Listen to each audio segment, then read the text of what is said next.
कांग्रेस का मैनिफेस्टो कह रहा है कि वो माताओं बहनों का सोने का हिसाब करेंगे, उसकी जड़ती करेंगे, जानकारी लेंगे और फिर उस संपत्ति को बांट देंगे।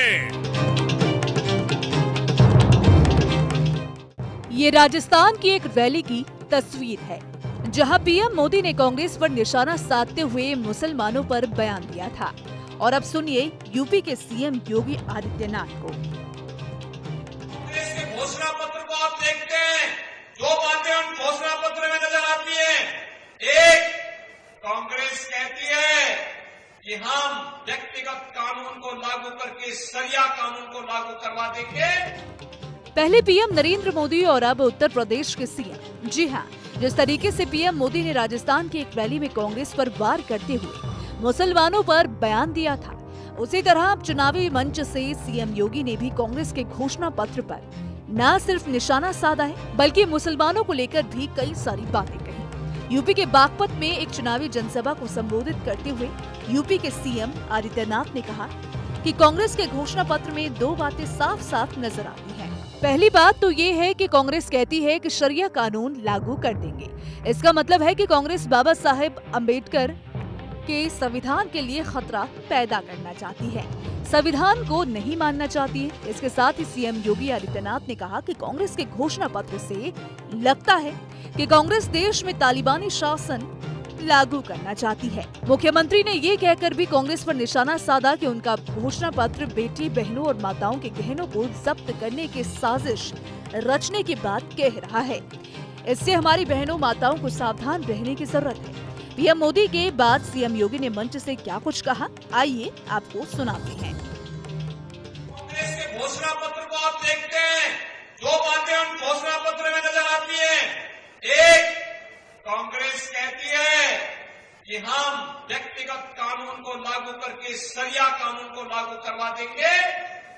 इसका मतलब बाबा साहब भीमराव अम्बेडकर के द्वारा बनाए गए संविधान के लिए ये लोग खतरा पैदा करना चाहते हैं, यानी देश के संविधान को एक खतरे में डालना चाहते हैं। तालिबानी शासन लागू करना चाहते हैं। क्या हम तालिबानी शासन को स्वीकार करेंगे? क्या ये देश तालिबानी शासन को स्वीकार करेगा? और दूसरी तरफ क्या कहते हैं? कांग्रेस का घोषणा पत्र कहता है हम एक झटके में गरीबी मिटा देंगे। और गरीबी कैसे मिटाएंगे? यानी आपकी संपत्ति को हड़प करके बेटी और माताओं के, बहनों के जो उनके गहने होंगे उनको ये लोग जब्त करवाने की साजिश रच रहे हैं। यानी देश को तो इन्होंने 6 दशक तक लूटा और अब कह रहे हैं कि हर संपत्ति पर ये लोग डकैती डाल करके उसको जबरदस्ती अपने कब्जे में ले लेंगे और फिर उसका बंकर बांट करेंगे। क्या आप स्वीकार करेंगे कांग्रेस की उसी सिस्टम?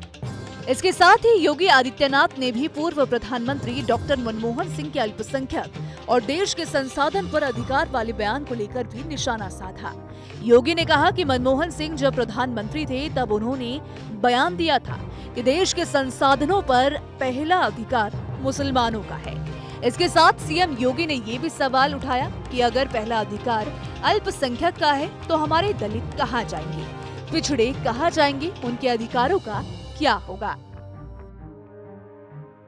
और डॉक्टर मनमोहन सिंह जी ने तो जब प्रधानमंत्री थे उस समय उन्होंने क्या कहा था? उन्होंने कहा था कि देश के संसाधनों पर पहला अधिकार मुसलमानों का है, तो हमारा दलित कहां जाएगा, पिछड़ा कहां जाएगा, एक खड़गवंशी कहां जाएगा, पाल कहां जाएगा, सैनिक कहां जाएगा, गरीब कहां जाएगा, किसान कहां जाएगा, माताएं और बहनें कहां जाएंगी, नौजवान कहां जाएंगे? देश के अंदर कांग्रेस जाति के नाम पर, क्षेत्र के नाम पर, भाषा के नाम पर बांटती रही।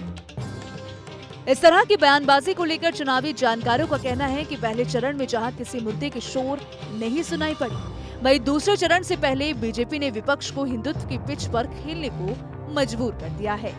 पूर्व प्रधानमंत्री मनमोहन सिंह के 18 साल पुराने बयान को लेकर आज भी सवाल खड़े किए जा रहे हैं। वैसे तो अभी चुनाव की शुरुआत है, आगे आगे देखिए होता है क्या।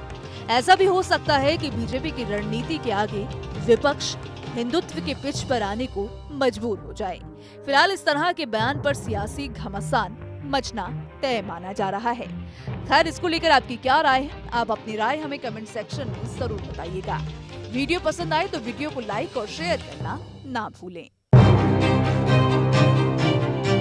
ये कांग्रेस का मैनिफेस्टो कह रहा है कि वो माताओं बहनों का सोने का हिसाब करेंगे, उसकी जड़ती करेंगे, जानकारी लेंगे और फिर उस संपत्ति को बांट देंगे।